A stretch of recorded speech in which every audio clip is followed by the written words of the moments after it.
Good evening বন্ধুরা, সবাই কেমন আছো? আশা করছি সবাই ভালো আছো, সুস্থ আছো, আর আমরাও ভালো আছি। আমার নতুন আরও একটি ব্লগে তোমাদেরকে অনেক স্বাগত আর অনেক ভালোবাসা।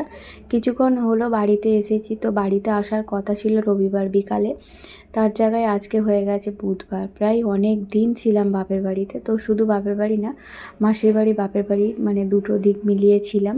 আর তার সাথে ছিলাম পিসিমণির বাড়ি। তো এই কটা দিন বেশ ভালোই কাটলো। আর কি বলো তো, বাড়িতে মানে না থাকলে বাড়ির অবস্থাও জানো কীরকম হয়। বেশ কিছুদিন না থাকার ফলে আমার ঘরের অবস্থা খুব খারাপ হয়ে গেছে। তো একদিনে তো সবটা কমপ্লিট করতে পারবো না, তাই ভাবছি আজকে কিছুটা ক্লিনের কাজ আর কি আগিয়ে রাখবো, যাতে কালকে আমাকে না আর মানে অত তাড়াহুড়ো করতে হয়। আর আজকে বুধবার, কালকে বৃহস্পতিবার, আর বৃহস্পতিবার মানেই যেন লক্ষ্মীবার, মানে একটা পুজোর ব্যাপার থাকে। তাই আজকে কিছুটা কাজ আর কি করে নেব, ডাস্টিং কাজ আর কি। তো ওখান থেকে চা খেয়ে এসেছিলাম, তো এতক্ষণ ছিলাম পিসিমণির বাড়ি। কালকে আমি চলে এসেছি সলপে। কালকে ওই মঙ্গলবার ছিল, তো মঙ্গলবার রাত্রিবেলা চলে এসেছিলাম সলপে। তো আমার পিসির বাড়ি যেহেতু সলপেই ছিল, তো ওখানে রাত্রিটা কাটিয়েছিলাম। ভেবেছিলাম সকালবেলা বাড়ি আসবো। ঘুম থেকে উঠলাম 8:30টার সময়, তারপরে পিসিমণিরা কিছুতেই আসতে দিচ্ছিল না।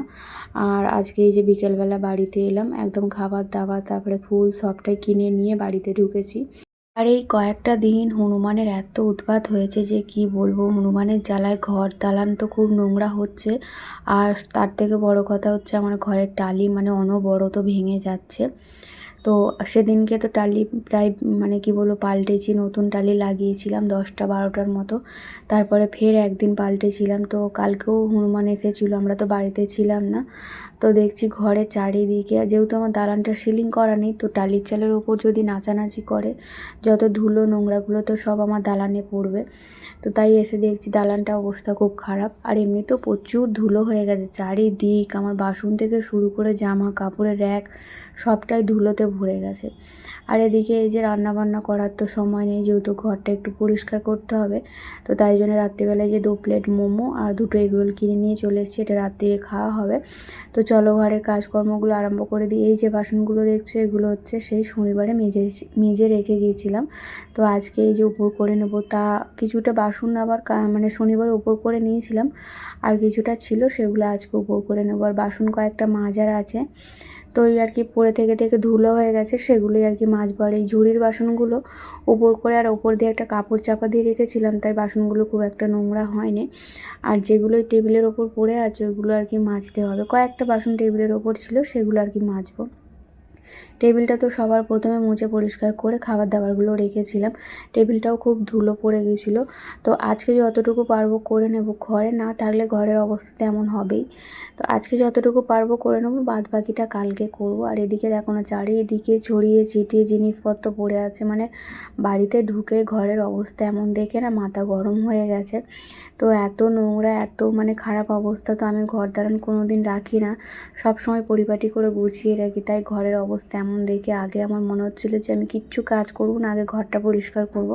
কিন্তু সেটা করলে হবে না। ঘরেতে এলাম, এসে মানে ঘর দালান তো সন্ধেবেলার মোছা যায় না, যেহেতু সন্ধেবেলা, তাই জন্য একটুখানি সম্মুখখানগুলো জল ছড়া দিয়ে সন্ধেটা দিলাম, দিয়ে চা খেয়ে আর এই যে 7টার পর ঘর দালানগুলো ঝাড়ু দিচ্ছে। আর অনেক কাচারও জড়ো হয়ে গেছে জানো তো।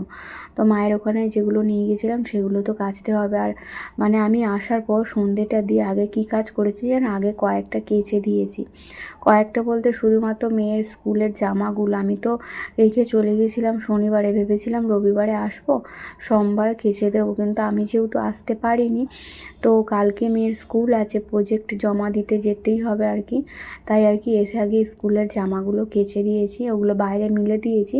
যতটুকু শুকনো হবে হাওয়ার মধ্যে, তারপরে ওই আর কি দালানে রাত্রিবেলা মিলে দেবো। আর সকাল হলে আগে বাইরে মিলে দিতে হবে, নইলে মেয়ে পড়ে স্কুলে যেতে পারবে না।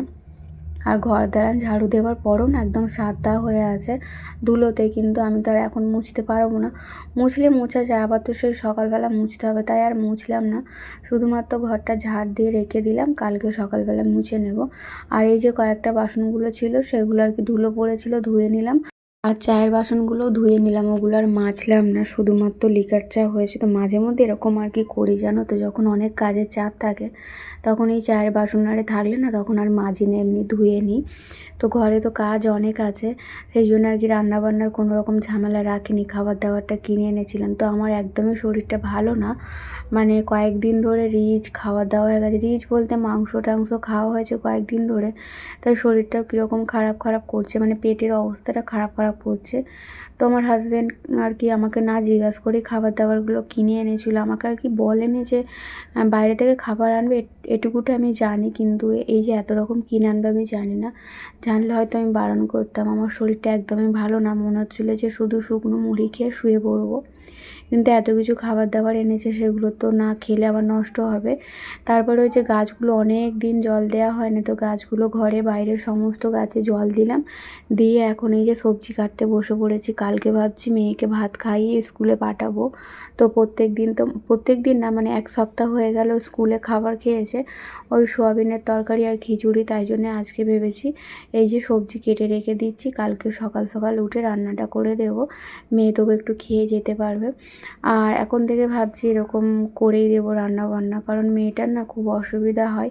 দেখো আমরা ঘরে মানে যেটুকুটাই খাই, ভালো মন্দ যেটুকুটাই খাই তো ঘরের মধ্যে, কিন্তু মেয়েটা তো খেতে পায় না।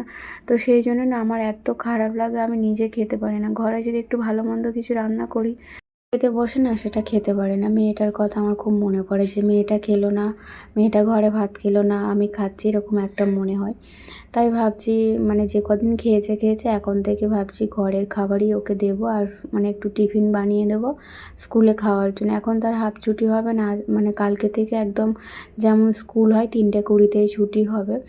আর কি বলবো বন্ধুরা, যা ছেলে ধরা বেরিয়েছে, তো কি বলবো, মানে মেয়েকে ছাড়তেও ভরসা পাচ্ছি না, খুব ভয় লাগে। যেহেতু ওরা 5-6 জন একসঙ্গে স্কুলে যায়, তো অতটা সমস্যার কারণ নেই, তাও তো মা তো চিন্তা হবেই। তো কালকেই দেখো না, পিসুমণির বাড়ি যাবার সময় বাড়ি থেকে ফিরে মানে ফেরার পথে তো পিসুমণিদের রাস্তাটায় ঢুকেছি গলিটাতে, আর সেখানে না একটা ক্লাবের কাছে এত লোকজন হই হই করছে। তো আমরা কিছুক্ষণ দাঁড়িয়েছিলাম ব্যাপারটা কী হয়েছে জানার জন্য। তো শেষমেশ জানতে পারলাম যে একটা ছোট্ট বাচ্চাকে আর কি চুরি করে এনেছে, আর মানে অনেকজন লোক মানে জড়ো হয়ে গেছে। তো তারপরে আমরা আর বেশিক্ষণ দাঁড়াইনি, তারপরে কি হলো না হলো আমরা আর খবরও পাইনি। তো ওই মানে জিনিসটা দেখার পর থেকে না কালকে মানে কি বলবো ঠিকঠাকভাবে মানে ঘুমোতেও পারিনি। এত চিন্তা হচ্ছিলো যে মেয়েটাকে একা ছাড়ি। আর আমার মাকে বলার পর থেকে আমার মা শুধু বলছে মেয়েকে স্কুলে দিয়ে আসবি নিয়ে আসবি, কিন্তু অতটা দূরের রাস্তা, এদিকে মেয়েকে দিয়ে আসা নিয়ে আসার সময়ের থেকে বড় কথা হচ্ছে পয়সাটা। তো পয়সাটাও তো আমার ডবল ডবল লাগবে। তো আমার মেয়ে একা গেলে আমার 10 টাকা করে ডেলি লাগে, আর আমি মানে আমি দিয়ে আসা নিয়ে আসা করতে গেলে প্রায় 60 টাকা থেকে 50 টাকা খরচা হবে। তো প্রত্যেক দিন একটা মানে আমাদের মতো গরিব ঘরে প্রত্যেক দিন এরকম 60 টাকা 70 টাকা খরচা হওয়া মুখের কথা না।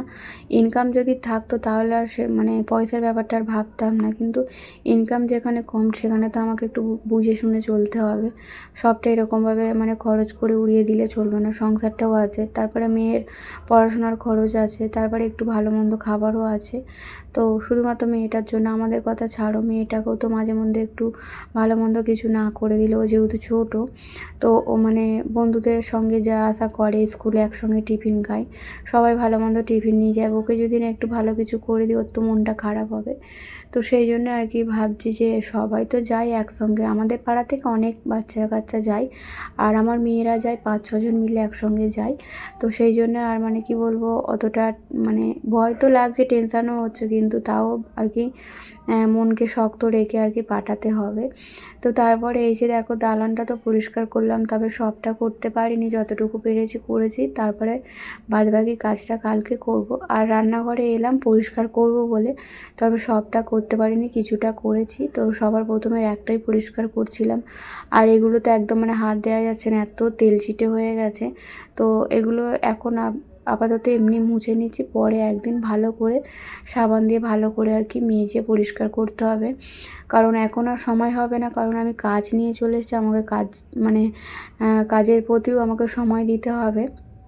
তাই জন্যে আপাতত এরকম থাক, পরে আর একদিন পরিষ্কার করে নেব।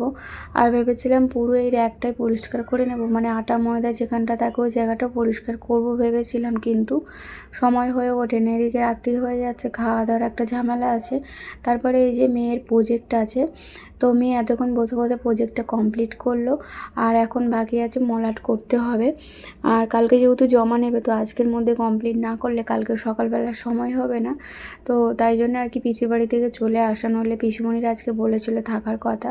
শুধুমাত্র মেয়ের প্রজেক্টের জন্য চলে এসেছে। আর মেয়ে এই যে ছবিগুলো এঁকেছে, তো মানুষের গোপগুলো এত মোটা মোটা করেছে, ওটাই আর কি ওকে বলছিলাম যে এত মোটা মোটা করেছিস কেন, দেখতে ভালো লাগছে না। তো ও বলছে মা এরকমই আছে বইয়েতে, বই দেখে দেখে আমি করেছি। তো চলো এখন মলাটটা করা যাক। তো আর্ট পেপার কিনে এনেছিলাম লাল, যেহেতু মলাট দিয়ে করতে বলেছে তাই জন্য আর্ট পেপার কিনে এনেছিলাম। তো এখন ভাবছি আর্ট পেপারটা না কিনে লাল যে আর কি রঙিন কাগজগুলো পাওয়া যায় ওরকম কিনে আনলে আরও ভালো হতো।